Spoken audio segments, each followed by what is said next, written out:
Thank you, Nina and Ricky. Good evening, everyone. I'm Alma Angeles for NET25 World News. On tonight's headlines. Authorities have started evacuating 3,000 residents near Mount Ibu on Indonesia's Halmahera Island following a volcanic eruption this week. Thousands of firefighters are still battling massive wildfires across Los Angeles County, making progress in some areas but remaining on high alert as powerful winds could spark new blazes. As we enter into the third day of this additional wind event, I urge everyone to stay alert. The combination of low humidity and strong winds has further dried out the brush, increasing the risk of fire. Israel intensified strikes on Gaza hours after a ceasefire and hostage release deal was announced. Residents and authorities in the Palestinian enclave said as mediators sought to quell fighting ahead of the truce's start on Sunday. The deal is structured in three phases. Phase 1 will last 6 weeks. It includes a full and complete ceasefire, withdrawal of Israeli forces from all the populated areas of Gaza, and the release of a number of hostages held by Hamas, including women and elderly and the wounded. In exchange, Israel released hundreds of Palestinian prisoners. And the news starts now.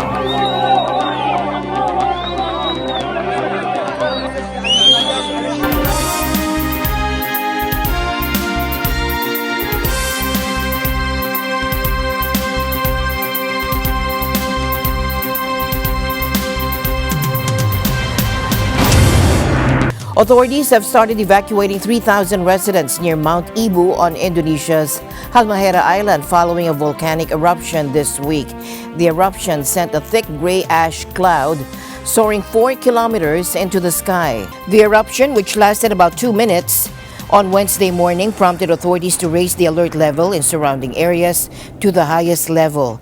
The evacuations began late Wednesday, focusing on residents closest to the volcano, according to Abdul Muhari, a spokesperson for the country's disaster agency. We're planning to evacuate 6 villages, starting with Soasanggaji village.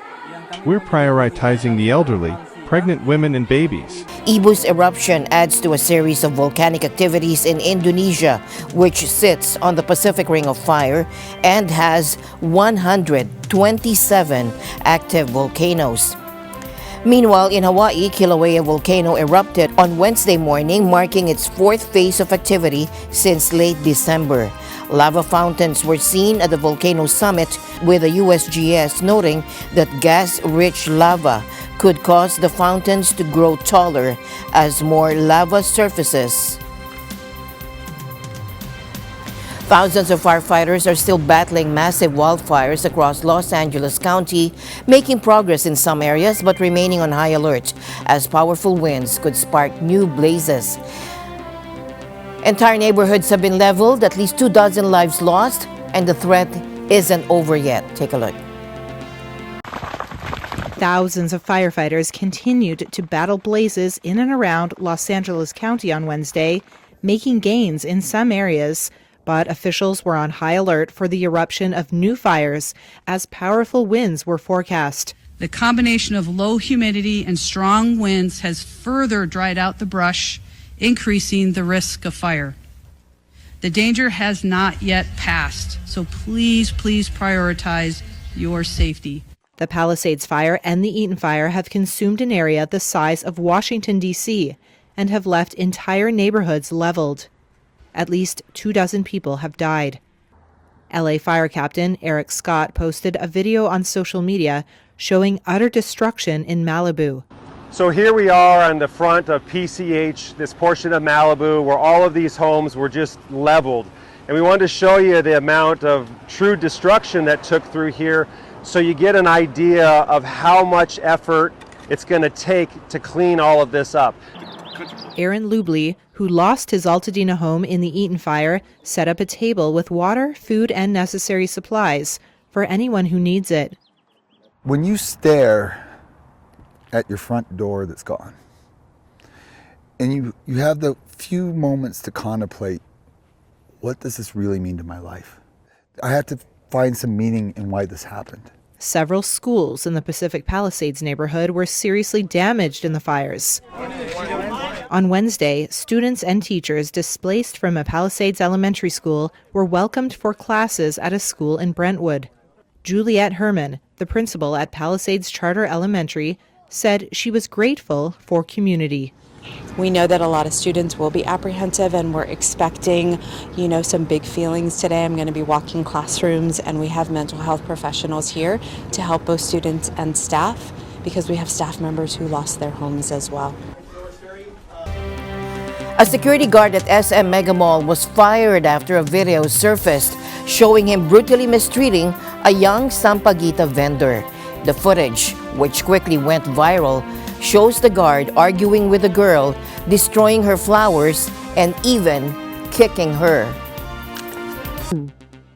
SM Mega Mall issued a statement saying, "We regret and sympathize with the young girl who experienced an unfortunate incident outside our mall. We have called the attention of the security agency to conduct an immediate and thorough investigation. The security guard has been dismissed and will no longer be allowed to service any of our malls. As SM Supermalls always promotes inclusivity for all, we strongly condemn his act committed against her." The mall has condemned the incident and vowed to prevent such behavior in the future.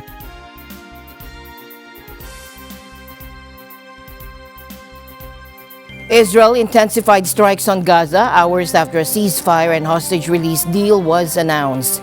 Residents and authorities in the Palestinian enclave said, as mediators sought to quell fighting ahead of the truce's start on Sunday. The complex ceasefire accord between Israel and militant group Hamas, which controls Gaza, emerged on Wednesday after mediation by Qatar, Egypt, and the U.S., and 15 months of bloodshed that devastated the coastal territory and inflamed the Middle East. The deal outlines a 6-week initial ceasefire with a gradual withdrawal of Israeli forces from the Gaza Strip, where tens of thousands have been killed. Hostages taken by Hamas would be freed in exchange for Palestinian prisoners detained by Israel. Take a look. I can announce a ceasefire and a hostage deal has been reached between Israel and Hamas.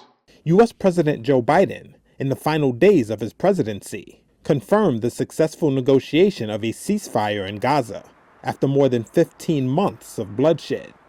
The deal is structured in 3 phases. Phase 1 will last 6 weeks. It includes a full and complete ceasefire, withdrawal of Israeli forces from all the populated areas of Gaza, and the release of a number of hostages held by Hamas, including women and elderly and the wounded. In exchange, Israel released hundreds of Palestinian prisoners. The U.S. and fellow mediator Qatar said the ceasefire would take effect on Sunday. It comes after months of on and off negotiations by Egyptian and Qatari mediators with the backing of the United States. At a news conference in Doha, Qatar's prime minister said the deal includes the release of 33 Israeli hostages, including all women, children, and men over 50 years old. Israel's acceptance of the deal will not be official until it is approved by the country's security cabinet and government. An Israeli official said votes were slated for Thursday.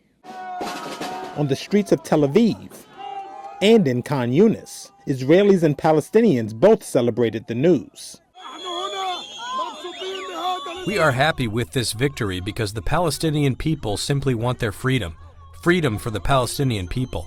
We don't want anything but freedom and to live with dignity without occupation. United Nations Secretary General Antonio Guterres said the priority now must be on getting humanitarian aid into Gaza. The humanitarian situation is at catastrophic levels, and I call on all parties to facilitate the rapid, unhindered and safe humanitarian relief for all civilians in need. On October 7, 2023, Hamas-led gunmen broke through security barriers and burst into Israeli border area communities, killing 1,200 soldiers and civilians and abducting over 250 foreign and Israeli hostages. In response, Israel's air and ground war in Gaza has since killed over 46,000 people, according to Gaza Health Ministry figures. Despite Wednesday's breakthrough, residents and medics said Israeli airstrikes killed several people Wednesday evening in Gaza, just hours after the ceasefire deal was reached. The American people have been demanding an end to this war for over a year. The polls clearly show most Americans support a ceasefire, yet President Biden refused to act on the American people's wishes. It took President Trump's election to finally shake things up. Between the pressure he was putting on all parties involved, President Biden's desire to stop this before he left office, and the fact that I think the Israeli government had caused all the damage they could, I think all those factors together finally got us to the point where a ceasefire deal was struck. But the big question is, will this deal hold? It was President Trump getting elected and Hamas realizing that the game was up for them. They understood that there was going to be additional pressure on Qatar. And they understood that there was not going to be any threats on Israel in terms of rolling back any type of armament for the war. And so I think really that's the game changer, because the deal apparently is not that much different to the deal in May. Just heard John Kirby on Israeli TV saying that Hamas has been the obstacle to this deal from the beginning. And so it's Hamas understanding that for them, the game is up. In theory, this ceasefire deal should lead to all of the hostages in Gaza being freed, all the political prisoners held in Israeli prisons going free, and Israeli troops completely leaving Gaza so that it can be reconstructed free from occupation. That is what is supposed to happen. But after that, it is critical that this ceasefire deal lead to concrete steps to end the broader occupation of Palestinian territory so that we can have a just and lasting peace. In a second stage, for a final end of the war, they will hand over the remaining hostages. But let's see if we even get to that point. We all pray that all the hostages come home. For those people in the humanitarian sector, there are complaints that it should not be conditioned, that humanitarian aid should not be conditioned on a ceasefire, because any violation will put us back in square one. And so the international community, the United States in particular, as this transition also takes place internally in the United States between the Biden and the Trump administration, has to ensure that both sides are going to adhere to the agreement in order to move forward to the next phase and see how we can start thinking about some sort of post-war plan.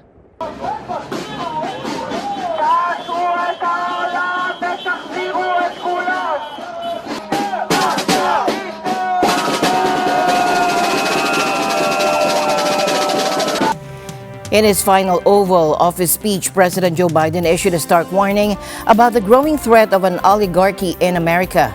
He cautioned that extreme wealth and power are undermining democracy, with consequences echoing the struggles of a century ago. Take a look. Today, an oligarchy is taking shape in America of extreme wealth, power, and influence that literally threatens our entire democracy, our basic rights and freedoms, and a fair shot for everyone to get ahead. We see the consequences all across America, and we've seen it before. More than a century ago, but the American people stood up to the robber barons back then and busted the trusts. They didn't punish the wealthy. They just made the wealthy play by the rules everybody else had to. Workers want rights to earn their fair share. You know, they were dealt into the deal, and it helped put us on a path to building the largest middle class, the most prosperous century any nation in the world has ever seen. We've got to do that again. In the last 4 years, that is exactly what we've done. People should be able to make as much as they can, but play by the same rules, pay their fair share of taxes. I'm equally concerned about the potential rise of a tech industrial complex that could pose real dangers for our country as well. Americans are being buried under an avalanche of misinformation and disinformation, enabling the abuse of power. The free press is crumbling. Editors are disappearing. Social media is giving up on fact-checking. The truth is smothered by lies told for power and for profit. We must hold the social platforms accountable to protect our children, our families, and our very democracy from the abuse of power. South Korea's central bank is holding its ground on interest rates, keeping them steady for now. The surprise decision comes as the country deals with political turmoil that's putting pressure on its currency. South Korea's arrested President Yoon Suk-yeol did not attend a second day of questioning by investigators today, further stonewalling a criminal probe into whether he committed insurrection with his bid to impose martial law. If there is a problem with the election system, would the people's sovereignty be exercised properly? One of the important reasons for Yoon's martial law was to inspect the election system, and we answered that part is an important part. Regarding this, we requested that the court admit these as evidence at the trial. Yoon, who made history as the first sitting South Korean president to be arrested, is currently at the Seoul Detention Center. Investigators have 48 hours to either release him or apply for a detention warrant. And this comes during his impeachment trial, where the Constitutional Court is deciding whether to remove him permanently or restore his powers. The trial stems from Yoon's failed attempt to impose martial law on December 3, which Parliament quickly voted down. It sparked one of South Korea's worst political crisis in decades. During opening arguments, opposition lawmaker Jung Chung-rae condemned Yoon, calling the situation insurrection and warning that the trial could decide whether he regains control of the military. On the other hand, Yoon's defense team argues that the impeachment is a political move to remove him from power. The political crisis has reverberated across Asia's fourth largest economy and piled pressure on the won currency. South Korea's central bank governor said that the most important factor determining the health of the economy in coming months was whether the political chaos stabilized. And the news continues here on NET25. We'll be right back.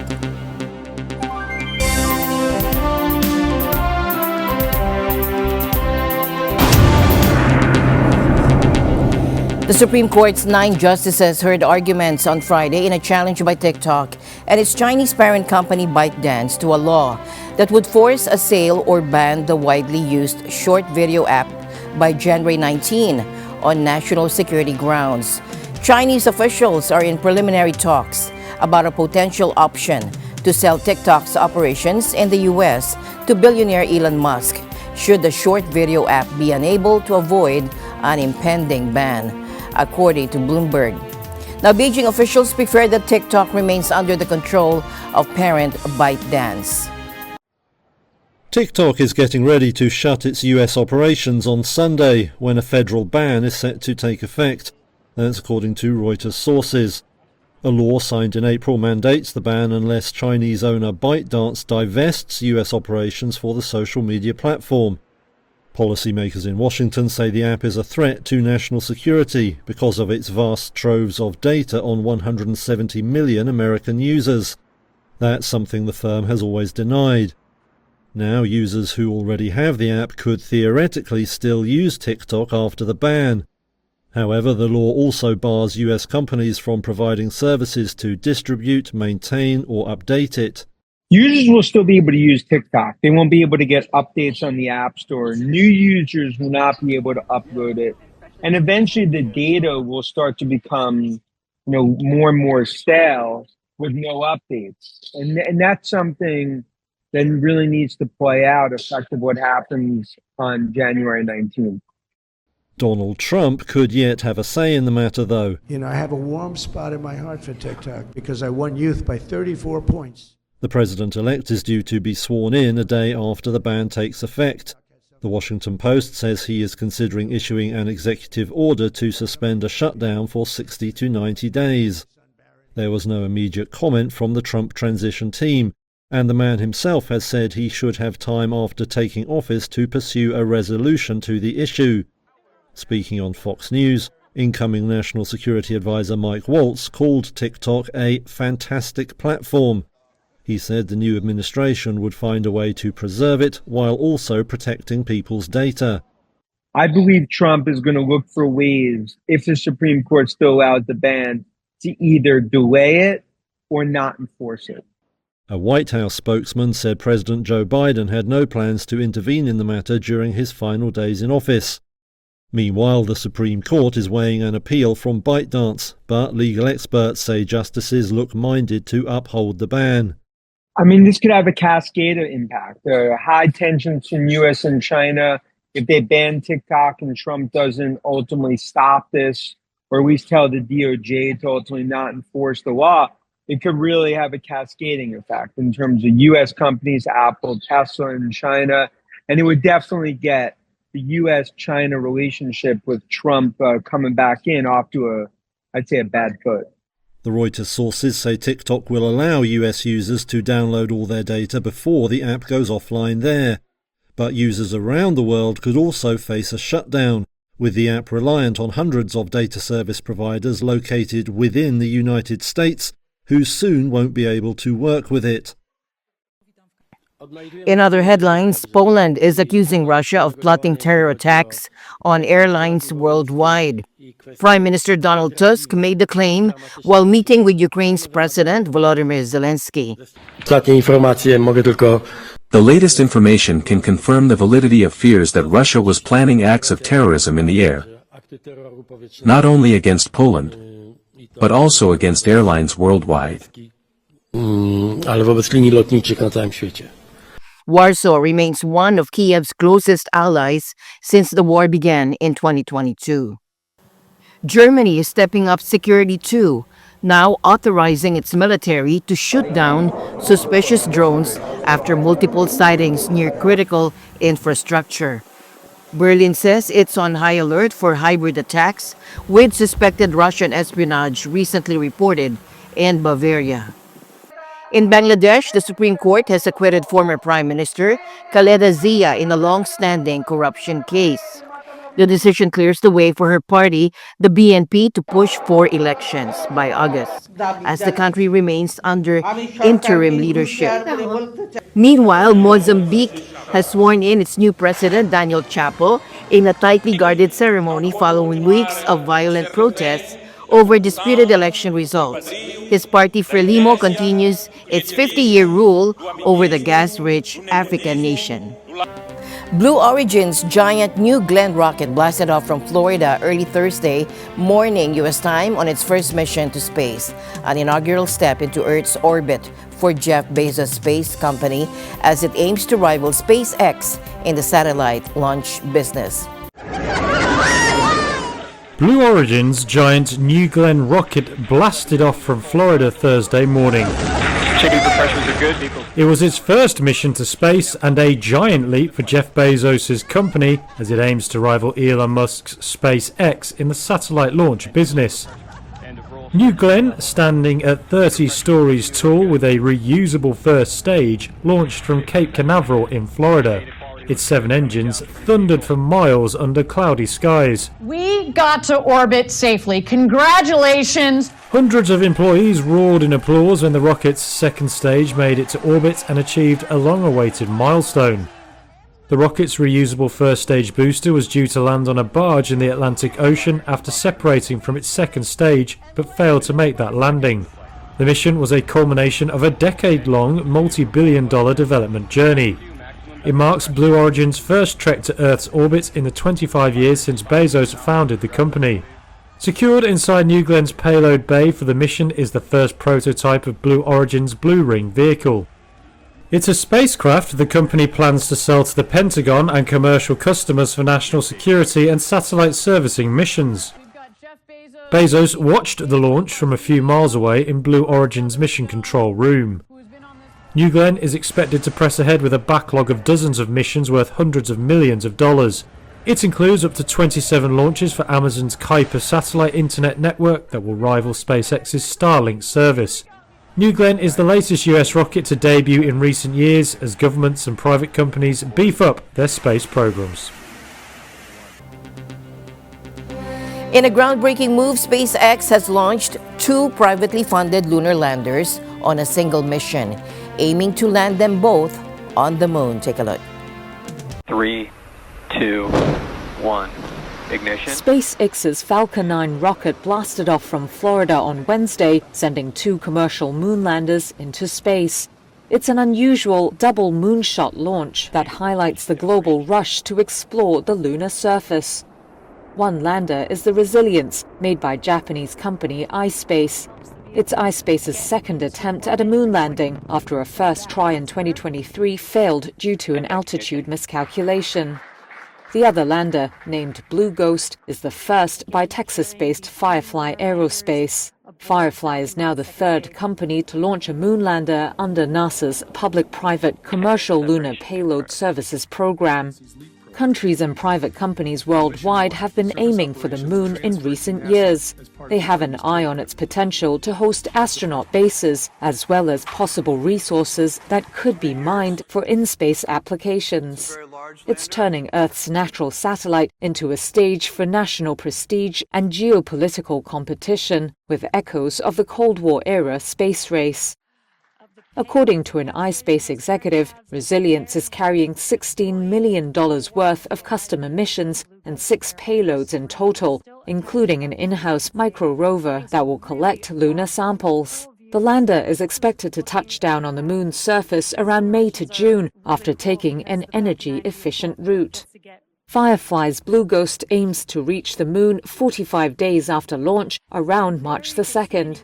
It's carrying 11 payloads from a range of customers, most of them funded by NASA. The U.S. Space Agency has a goal to send humans back to the moon for the first time since 1972 by 2027, though that will likely be pushed back. While China plans to put its own crews on the lunar surface by 2030, following a series of robotic missions.